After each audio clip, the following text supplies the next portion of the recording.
Prime Minister Mark Carney is among the many world leaders coming out in defense of Greenland today as U.S. President Donald Trump threatens to acquire it. Canada is joining the international chorus of support for Greenland. The Prime Minister has confirmed the Governor General and Foreign Affairs Minister will visit the semi-autonomous territory next month. We share a border, a maritime border of 3,000 kilometers, long trading relationship. This wasn't announced with applause, and it wasn't wrapped in diplomatic language. It was delivered as a statement of fact.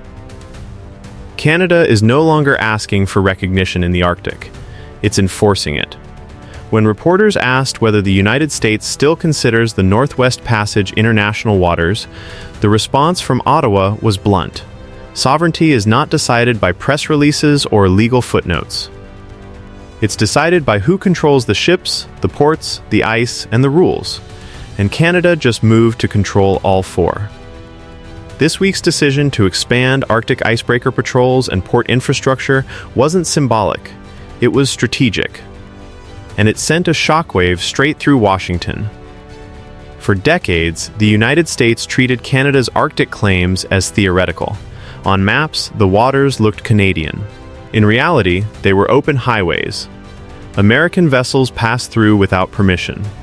Submarines surfaced where Ottawa claimed authority. Flags were planted, routes were charted, and Canada could do little more than protest. Not because Canada was wrong. Because Canada couldn't enforce it. That era just ended. The Northwest Passage is no longer frozen mythology. Climate change has turned it into one of the most valuable trade routes on Earth. A corridor that can cut thousands of kilometers off global shipping routes. A passage that sits on top of minerals the modern economy cannot function without. A gateway that links Asia, Europe, and North America faster than any canal ever could. And that gateway runs through Canada. For years, Washington insisted that didn't matter. The argument was simple. These are international waters. Freedom of navigation applies. No single country gets to decide who passes through. That argument worked when ice did the enforcing. Now the ice is retreating, and Canada is stepping forward. The Arctic isn't opening slowly. It's opening abruptly. Shipping seasons are expanding. Ice-free windows are lasting longer. Routes, once considered impossible, are becoming commercially viable. And whoever controls the infrastructure controls the future. That future is worth an estimated $900 billion. Shipping fees are only part of it. Beneath the Arctic lies nickel, lithium, rare earths, copper, zinc, and gold. Resources essential for electric vehicles, military systems, renewable energy, and advanced manufacturing. For decades, those resources were trapped by geography.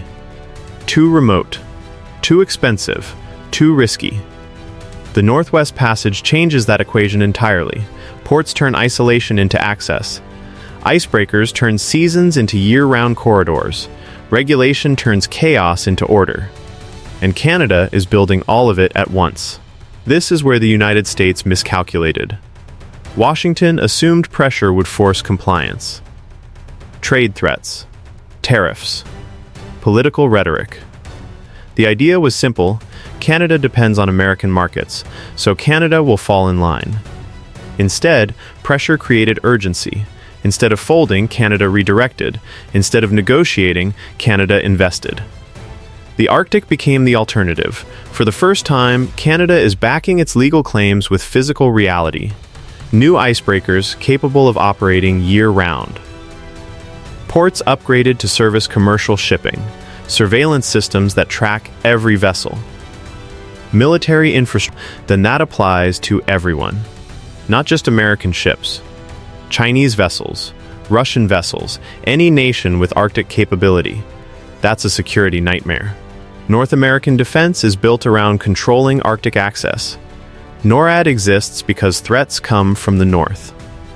Allowing unrestricted transit undermines that entire system. For years, the U.S. position unintentionally benefited rivals. Canada warned about it. Those warnings were ignored. Now Canada is acting. And other nations are watching closely. Russia has already built a massive Arctic fleet. China openly calls itself a near-Arctic state. Both are expanding presence, mapping routes, and planning future trade flows. They don't care about legal debates, they care about access.